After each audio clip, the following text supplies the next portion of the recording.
Bonjour everyone, smoke is in the vineyards as you have seen, and that to me is always a sign that winter has arrived. And winter comes with these little anchors for me. The smoke in the vineyards from the wine growers burning the branches that they've pruned, and also our little rituals in our village, the illumination, which is our little party where we all get together and then we all light our Christmas decorations at the same time.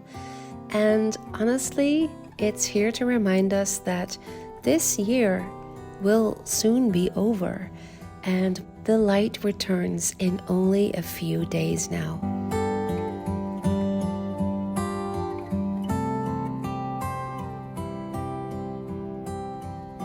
So the past week we have continued the build of our kitchen, and I'm excited to share a little update about that.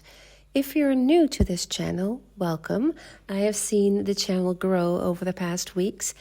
It's maybe important that I explain what I mean when I say build the kitchen. This house is 3 parts, and the kitchen will be in the middle part, which was still a barn when we bought it. It was still a barn a year and a half ago. So when I say we're building a kitchen, we're actually building the house first. So in the past year and a half, we have done so many works to create this dream kitchen, and it will have our bedroom and a bathroom on the first floor. And if you have experience in building, you know that you always finish the top floor and then you work your way down. So there is no other option for us but to continue finishing all the things that we can on the first floor so that we can finally start building the kitchen, which will be on the ground floor. But we've got help from Olivier, so this means things are progressing really quickly. And Olav is asking me all these questions about decor and style details, which gets me really excited because it always feels like we're nearing the fun part of the renovation. I am excited because Olav and I went to pick up something that I want to show you, and it's in the van.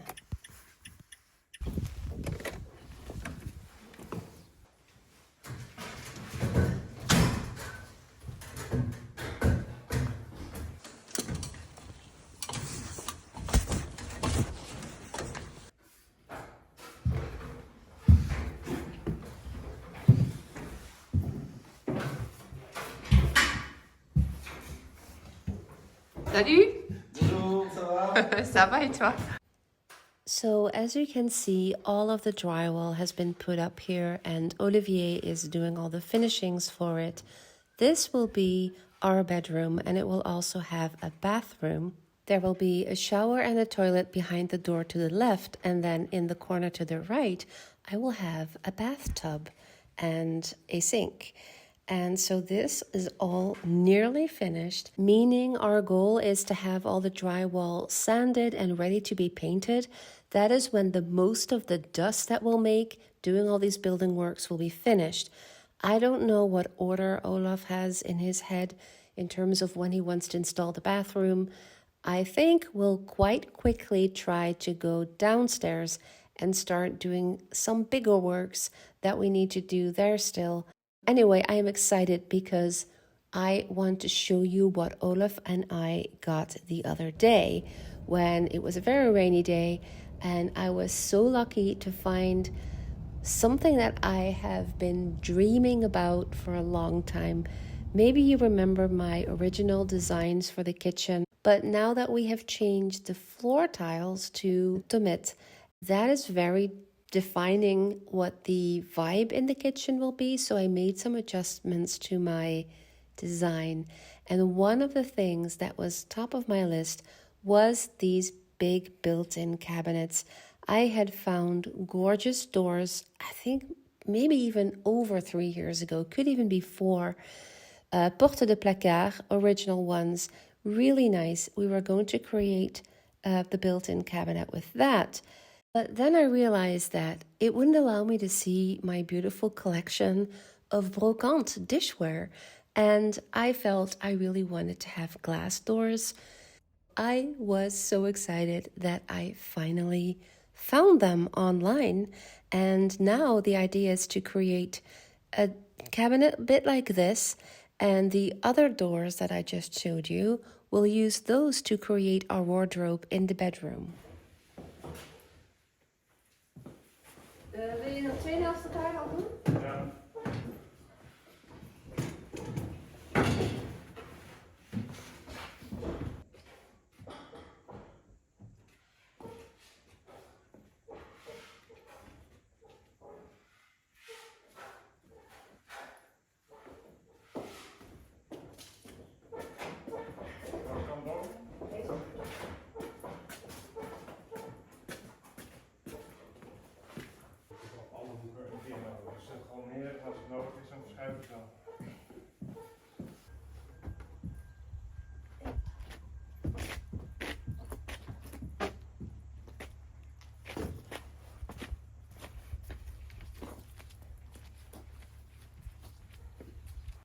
These windows are made with oak from the region, from Burgundy, and they have the original, what they call crémone. I don't know what that is in English, but so the original fixture to close and open the window. They also have the moldings that we have on all of our doors. They're early 20th century. And you also see that little circle on the top left.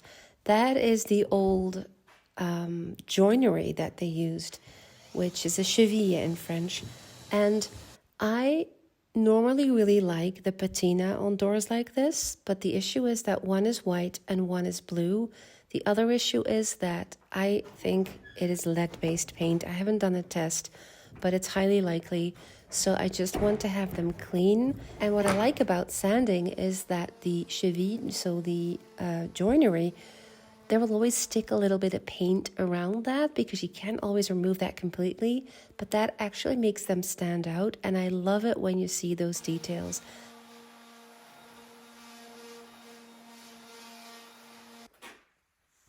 Sanding doors like these is always such a horrendous task, and what's most challenging is actually the part where all the molding is.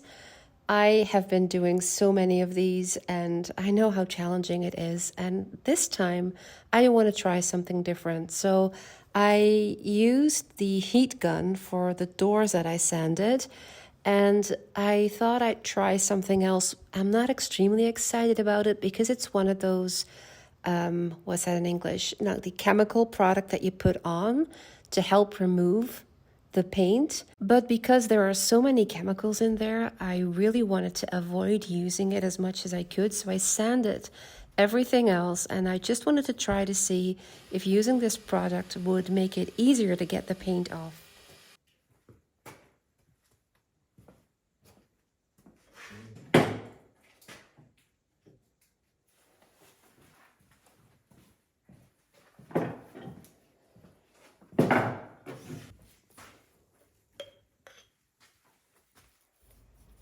So I applied a thick layer as indicated on the packaging. I let that sit for about 15 minutes and then I tried to get the paint off, and honestly I was so disappointed.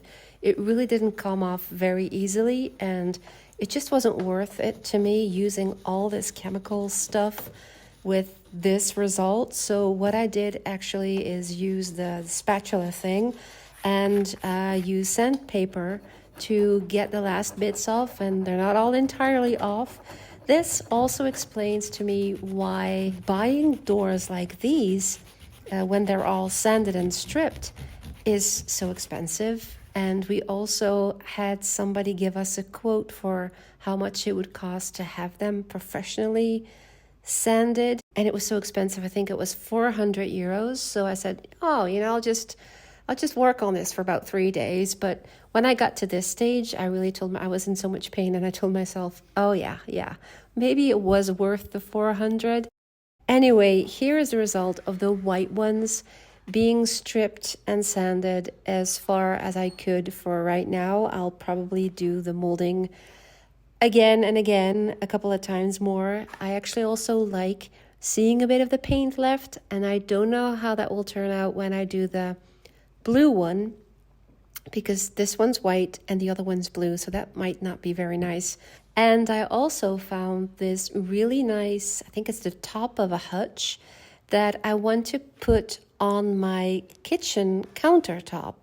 like this. I thought it would be a nice idea to just have access to stuff that I use all the time and have that sit next to my stove. So yeah, I think this could look really cute, and I am just so excited that we're in this stage of the kitchen build right now. The stage where we're actually creating things that we can see instead of working all the technical things that, that are covered afterwards. So much work goes into building this kitchen, and like 80% of that work you will never see when the kitchen is finished. You won't know that all of that work went in. And I think sometimes we underestimate how much time things take, and you see these makeovers on YouTube and you think, oh, that's nice, that only took a couple of days. Well, I think this kitchen won't be finished until spring, and by that time it will have taken us 2 years to build it. But with all the little details that we're adding and the time we're putting in, I personally feel it will be well worth all the time and effort and blood, sweat, and tears. And so I want to thank you again for all of your support. It really helps us to keep going, hearing from you, hearing your opinions, and cheering us on. So thank you again so much for that. Thank you for watching again today, and I will be back very soon with new updates from Burgundy.